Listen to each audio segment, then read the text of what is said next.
നേരത്തെ പൂർത്തീകരിക്കാൻ കഴിയാത്തൊരു വാർത്തയിലേക്കാണ്.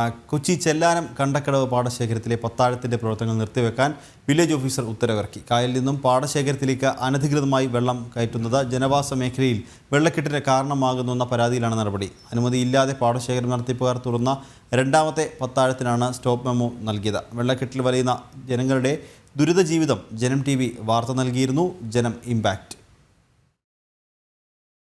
ചെല്ലാനം കണ്ടക്കടവ് പാടശേഖരത്തിന്റെ തെക്ക് ഭാഗത്തായി ചിറമുറച്ച് നിർമ്മിച്ച പത്താഴത്തിന്റെ നിർമ്മാണം നിർത്തിവെക്കാനാണ് ഉത്തരവ്. പത്താഴം നിർത്തിവെക്കാൻ ചെല്ലാനം കൃഷി ഓഫീസർക്ക് നിർദ്ദേശം നൽകിയാണ് വില്ലേജ് ഓഫീസർ സ്റ്റോപ്പ് മെമ്മോ നൽകിയത്. പത്താഴത്തിന്റെ പ്രവർത്തനം മൂലം പാടശേഖരത്തിന്റെ പടിഞ്ഞാറ് ഭാഗത്തുള്ള നിരവധി വീടുകളിലേക്ക് ഓരുജലം കയറിയിരുന്നു.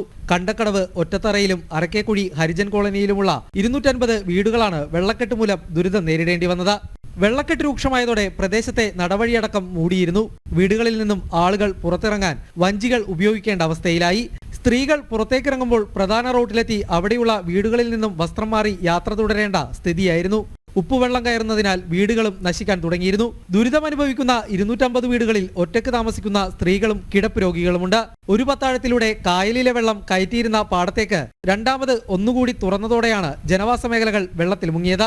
അനുമതിയില്ലാതെയാണ് രണ്ടാമത്തെ പത്താഴം തുറന്നതെന്ന് ജനങ്ങൾ ആരോപിച്ചിരുന്നു. ജനങ്ങളുടെ ദുരിത ജീവിതം വ്യക്തമാക്കി ജനം TV വാർത്ത നൽകിയിരുന്നു. ഇതിനു പിന്നാലെയാണ് നടപടി. ജനം, കൊച്ചി.